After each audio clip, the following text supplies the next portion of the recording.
This channel does not promote any violent, harmful, or illegal activities. All content provided by this channel is meant for an educational purpose only. নমস্কার, টিভি9 বাংলায় আপনাদের সবাইকে স্বাগত জানাই। আপনাদের সঙ্গে রয়েছি আমি চয়নিকা। শুরুতেই দমদমের একটি খবরে নজর রাখবো। দমদমে মদের টাকা চেয়ে তোলাবাজির ঘটনায় জালে 4 তৃণমূল কর্মী। দমদমে মদের টাকা চেয়ে তোলাবাজির ঘটনায় জালে 4 তৃণমূল কর্মী, অর্থাৎ তোলাবাজির ঘটনা কিন্তু চলছেই। সে বাগুইহাটি হোক, দমদম হোক, তোলাবাজির ঘটনায় এবার 4 জন তৃণমূল কর্মীকে গ্রেপ্তার করা হলো। ধৃতরা সবাই প্রাক্তন তৃণমূল কাউন্সিলর প্রবীর পালের অনুগামী বলে জানা যাচ্ছে। শনিবার রাতে গান পয়েন্টে তোলাবাজির অভিযোগ ওঠে। রড, ইট, হকি স্টিক, বন্দুকের বাঁট দিয়ে মারধরের অভিযোগ ওঠে। 4 জন গ্রেফতার হলেও এখনো পর্যন্ত অধরা প্রায় 7 থেকে 8 জন। টিভি9 বারবার যোগাযোগ করলেও প্রাক্তন কাউন্সিলরের ফোন ধরেননি। স্থানীয় তৃণমূল কাউন্সিলরের দাবি, দুষ্কৃতীরা দলের কেউ নয়। দমদমে মদের টাকা চেয়ে তোলাবাজির ঘটনায় জালে এবার 4 তৃণমূল কর্মী। ধৃতরা প্রত্যেকে প্রাক্তন তৃণমূল কাউন্সিলর প্রবীর পালের অনুগামী বলে জানা যাচ্ছে। রঞ্জিত আমাদের সঙ্গে রয়েছেন টেলিফোনে। রঞ্জিতের থেকে আর একটু বিস্তারিত জানার চেষ্টা করব। রঞ্জিত, 4 জনকে তো জালে তোলা গেল, কিন্তু বাকি 7-8 জন তাদের কি পরিচয়? দেখো, এরা প্রত্যেকেই কিন্তু তৃণমূল কর্মী, অর্থাৎ তৃণমূলের প্রাক্তন কাউন্সিলর প্রবীর পালের অনুগামী বলে আমরা কিন্তু জানতে পেরেছি। এবং দমদমে যে অফিস ফেরত যুবকের উপর যে প্রাণঘাতী হামলা হয়েছিল তার 48 ঘন্টার মধ্যে 4 অভিযুক্ত, অর্থাৎ এই কাউন্সিলর, তৃণমূল কাউন্সিলরের অনুগামী সৌরভ রায়, টুবাই মাইতি, রবি সর্দার এবং সোনু ঘোষকে গ্রেপ্তার করেছে। এবং শনিবার যে মধ্যরাতে মধুকর, অর্থাৎ দক্ষিণ দমদম পুরসভার 13 নম্বর ওয়ার্ডে অফিস ফেরত 2 যুবক যখন সেই ওয়ার্ডে, অর্থাৎ 13 নম্বর ওয়ার্ড থেকে আসছিল, সেই সময় প্রবীর পালের অনুগামী, অর্থাৎ প্রাক্তন তৃণমূল কাউন্সিলরের অনুগামীরা তখন তাদের ওপর চড়া হয় এবং মদ খাওয়ার টাকা তারা দাবি করে এবং সেই টাকা, অর্থাৎ তোলার টাকা দিতে অস্বীকার করায় তাদের ওপর কিন্তু রিভলভারের বাট, রড এবং হকি স্টিক দিয়ে মেরে মাথা ফাটিয়ে দেওয়া হয়। এমনকি এখনো পর্যন্ত যে তৃণমূল কংগ্রেস কাউন্সিলর যা অনুগামী, বর্তমান তৃণমূল কংগ্রেস কাউন্সিলরের অনুগামী শ্রীতম চ্যাটার্জি কিন্তু এখনো বাইপাসের দ্বারে আশঙ্কাজনক অবস্থায় চিকিৎসাধীন। তবে এই মুহূর্তে এখনো পর্যন্ত মূল অভিযুক্ত সহ বেশ কয়েকজন অধরা বলে এখনো পর্যন্ত জানতে পেরেছি। কেন অধরা? অর্থাৎ এই দুষ্কৃতীরা, এরা সমাজ বিরোধী, কিছু প্রত্যেকটা সমাজেই কিছু এই ধরনের মানুষ থাকে। এরা তোলাবাজি করে, এরা মদ খায়, গাঁজা খায়, এছাড়া এদের আর কোনো ফাংশন নেই। এরা শান্ত ওয়ার্ডকে বিশৃঙ্খল করবার জন্য এই চেষ্টা চালিয়ে যাচ্ছে এবং বিগত বহুদিন ধরেই এটা চলছে। আর এখানে ওরা প্রায় 7-8 জন মতো ছিল। এদিকে বাগুইহাটির প্রমোটারকে মারধরের ঘটনা 16 দিন পেরিয়ে গেছে, এখনো অধরা মূল অভিযুক্ত। এখনো বেপাত্তা কাউন্সিলর সমরেশ চক্রবর্তী, ছাত্রনেতা গোবিন্দ দাস। ঘটনায় আপনাদের নিশ্চয়ই মনে আছে যে 20 জনের নামে এফআইআর হয়েছিল, তার মধ্যে কতজন গ্রেফতার হয়েছে? মাত্র 2 জন। পুলিশ হেফাজতের মেয়াদ শেষে ধৃতদের আজ আদালতে তোলা হবে। যখন তখন শুট আউট হতে পারে, জীবনহানির আশঙ্কা রয়েছে, অভিযোগ করছেন প্রমোটার। এই অভিযোগ তিনি বারবার করে এসেছেন। বিধাননগর কমিশনারেটের কমিশনার মুকেশ কুমারের কাছে নিরাপত্তা চেয়ে আবেদন জানিয়েছেন আক্রান্ত প্রমোটার।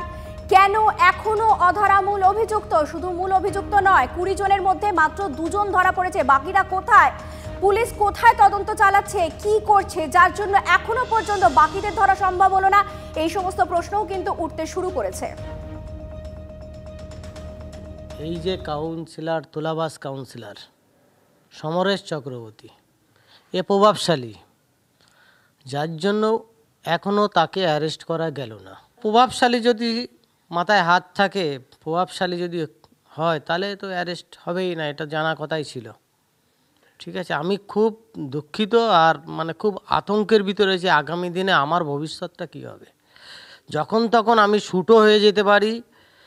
এরা যখন অ্যারেস্টই হলো না, তারপরে এরা বেরিয়ে জামিন ফামিন নিয়ে এরা কি করবে, আমার পরে কতটা টর্চার হবে।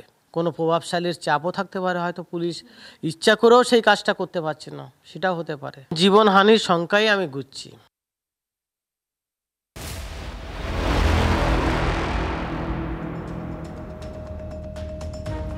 একদিকে একদিকে তৃণমূল নেতাদের শাসানিত, অন্যদিকে জঙ্গি দাপাদাপি, জঙ্গিদের দুর্ভেদ্য হাঁটি কি হয়ে উঠছে মুর্শিদাবাদ।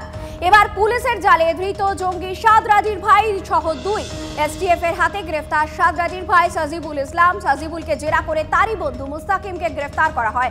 মুর্শিদাবাদের নওদা থেকে 2 জনকে গ্রেফতার করা হয়েছে। জঙ্গি কার্যকলাপে যুক্ত থাকার অভিযোগে তাকে গ্রেফতার করা হয়। নওদা থেকে ধৃত সাজিবুল ইসলাম ও মুস্তাকিম শেখকে জঙ্গি আইনে গ্রেফতার করেছে এসটিএফ। ভারতীয় ন্যায় সংহিতার 113 নম্বর ধারায় গ্রেফতার করা হয়। ধৃত সাজিবুল ইসলাম জঙ্গি সাদরাজির পিসির ছেলে। সাজিবুলের বন্ধু মুস্তাকিম। ধৃতদের জঙ্গি কার্যকলাপের কারণে গ্রেফতার করেছে বেঙ্গল এসটিএফ। সাজিবুলের সঙ্গে জঙ্গি কার্যকলাপে যুক্ত মিরানুল শেখের হোয়াটসঅ্যাপের মাধ্যমে যোগাযোগ এবং অন্যান্য জিহাদি কার্যকলাপের তথ্যও মিলেছে। না কি কারণে ধরে নিয়ে গেছে পুলিশ আপনার স্বামীকে? সেটা বলে জানিও না। সে কোনো মোবাইলে কোনো হোয়াটসঅ্যাপে কারোর সঙ্গে কথা বলতে ওটা একদমই না, ওটা হোয়াটসঅ্যাপে যোগাযোগ কারোর সঙ্গে ছিল না। হোয়াটসঅ্যাপ গ্রুপে কোনো না, ওটা ছিল না আলোচনা রাত্রে? না, ওটা আমার স্বামী, আমি ওটা তো জানবোই, আমার তার ফোন শব্দ। আপনার মামা শ্বশুরের ছেলে, ওকে আসতো আপনাদের বাড়িতে? আসতো না, ওর ওর বাড়ি কেদারতলায় মাঝে মধ্যে হয়তো আসতো, দেখা সাক্ষাৎ করতো, পিসির বাড়ি এটা চলে যেত এরকম। এসে শুয়ে আছে, এসে গেছে, গেট লাগালো, এসার পর বলছে দাম বলছে কে, বলছে থানার লোক তার মানে দাম কি হইলো, বলছে সাজুগুল খেয়ে দিয়ে ধরলো। এর আমার যে তো জানে না, যা ধরবে কেমন নির্দোষী যে ধরবে সেটা সরিয়ে দেবো। জঙ্গি কার্যকলাপে ধৃত মুর্শিদাবাদ থেকে আরো 2। তাদের মধ্যে রয়েছে ধৃত সাব শেখের আত্মীয় সজিবুল ইসলাম। সজিবুল ইসলামের সঙ্গে গ্রেপ্তার হয়েছে মুস্তাকিম শেখ। এরা দুজনেই নওদার কেদারতলা বাসিন্দা। ধৃত জঙ্গি মিনারুল শেখের সঙ্গে যোগাযোগ রাখতো এবং সেখানে হোয়াটসঅ্যাপে বেশ কিছু নথি মিলেছে তাদের কাছ থেকে, এবং সেই নথির ভিত্তিতে বেঙ্গল এসটিএফ এর একটি টিম আসে এবং ধৃত 2 জনকে জিজ্ঞাসাবাদের পর তাদেরকে গ্রেপ্তার করে। এই ঘটনায় নওদা থানায় লিখিত অভিযোগও দায়ের করেন। ধৃতদের বিরুদ্ধে জঙ্গি মামলায় কিন্তু মামলা রুজু করা হয়েছে এবং এই ঘটনায় একের পর এক জঙ্গি গ্রেপ্তারের ঘটনার পর থেকে মুর্শিদাবাদের আইন শৃঙ্খলা নিয়ে যেমন প্রশ্ন উঠছে, সেরকম উদ্বেগ বাড়ছে রাজ্যে। মুর্শিদাবাদ থেকে ক্যামেরায় সিদ্ধার্থের সাথে কৌশিক, TV9 বাংলা।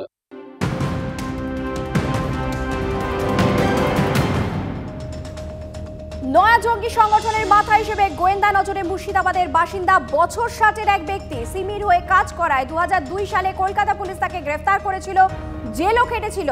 এবার সেই ব্যক্তি নয়া দায়িত্বে নতুন সংগঠনের মাথা হিসেবে দায়িত্ব নিয়ে সংগঠন বিস্তারের কাজে ব্যস্ত রয়েছে সিমির প্রাক্তন এই সদস্য।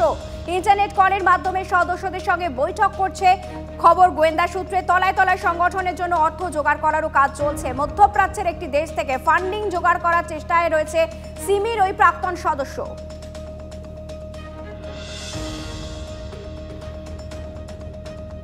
এদিকে ভারত বাংলাদেশ সীমান্তের ফাঁসি দেওয়া এলাকায় 3.5 কিলোমিটার এলাকায় কাঁটাতারের বেড়া দেওয়ার কাজ শুরু হলেও সে কাজ থমকে।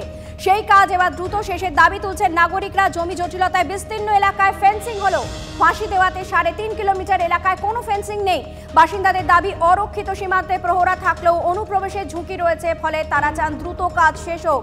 এলাকার বাসিন্দাদের এও দাবি, আইন মেরে 0 লাইন থেকে 150 গজ দূর দিয়ে ফেন্সিং বসালে বহু ঘর কাঁটাতারের ওপারে চলে যাবে। তারা চাইছেন মহানন্দার বাঁধ বরাবর ফেন্সিং দেওয়া হোক, কিন্তু বাংলাদেশের আপত্তিতে আপাতত সেই কাজ আটকে। যারা পূর্বপুরুষরা এখানে আছে, ঘর বাড়ি বানিয়ে ফেলছে, ইনারা চাচ্ছে যে কেন এটা হবে, যেটা বর্ডার এলাকাতে আছে, বর্ডারের যে আমাদের যে বাঁধ আছে, বাঁধের উপর দিয়ে হোক। তো সেই জন্য বাংলাদেশ যে বিডিআর আছে বারবার করে বাধা দিচ্ছে, দ্রুত ফেন্সিংটা হোক, তাহলে এখানকার যারা বাসিন্দা আছে তারা একটু নিরাপত্তা থাকতে পারবে। রাতের বেলায় নিরাপত্তার বোধহয় কোথাও একটা অভাব মনে আসে। হ্যাঁ, জায়গায় আছে। রাতে বিএসএফ পাহারা দেয়। হ্যাঁ, বাংলাদেশে একটু গন্ডগোল ছিল, ওর জন্য ওরা আপত্তি জানিয়েছিল। ভারত বাংলাদেশ সীমান্তের ফাঁসি দেওয়া এলাকা, এটা বাংলাদেশ সীমান্ত। ঠিক এই কাঁটাতারের বেড়াটার ওপারের যে জায়গাটা দেখাচ্ছি, সেই এলাকাটা বাংলাদেশ, মাঝখানে মহানন্দা নদী, অর্থাৎ রিভারাইন বর্ডার। এই এলাকায় বিস্তীর্ণ জায়গায় প্রায় 3.5 কিলোমিটার এলাকায় দীর্ঘদিন কোনো কাঁটাতার ছিল না। কাঁটাতারের বেড়া দেওয়ার কাজটাও শুরু হয়, কিন্তু বাংলাদেশের আপত্তিতে সেই কাজ আবারও থমকে। এই গোটা যে এলাকাটা, এই এলাকাটায় বহু ঘরবাড়ি রয়েছে যা আমাদের এপার বাংলায়, এবং মাঝে এই নদী, এবং নদীর ঠিক ওই পারে বাংলাদেশেও কিন্তু ঘন জনবসতি রয়েছে, যে কারণে আন্তর্জাতিক যে সীমানা সংক্রান্ত নিয়ম রয়েছে, অর্থাৎ 0 লাইন থেকে অন্তত 150 ইয়ার্ড দূরে কাঁটাতারে বেড়া দিতে হবে।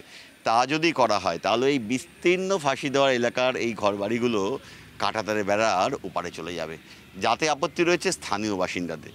আর এই মুহূর্তে বাংলাদেশে অশান্তকর পরিস্থিতির জেরে এলাকাতেও কার্যত রাতের বেলায় নিরাপত্তাহীনতায় ভুগছেন এলাকার বাসিন্দারা। ক্যামেরায় দীপায়নের সঙ্গে প্রসেনজিৎ, TV9 বাংলা।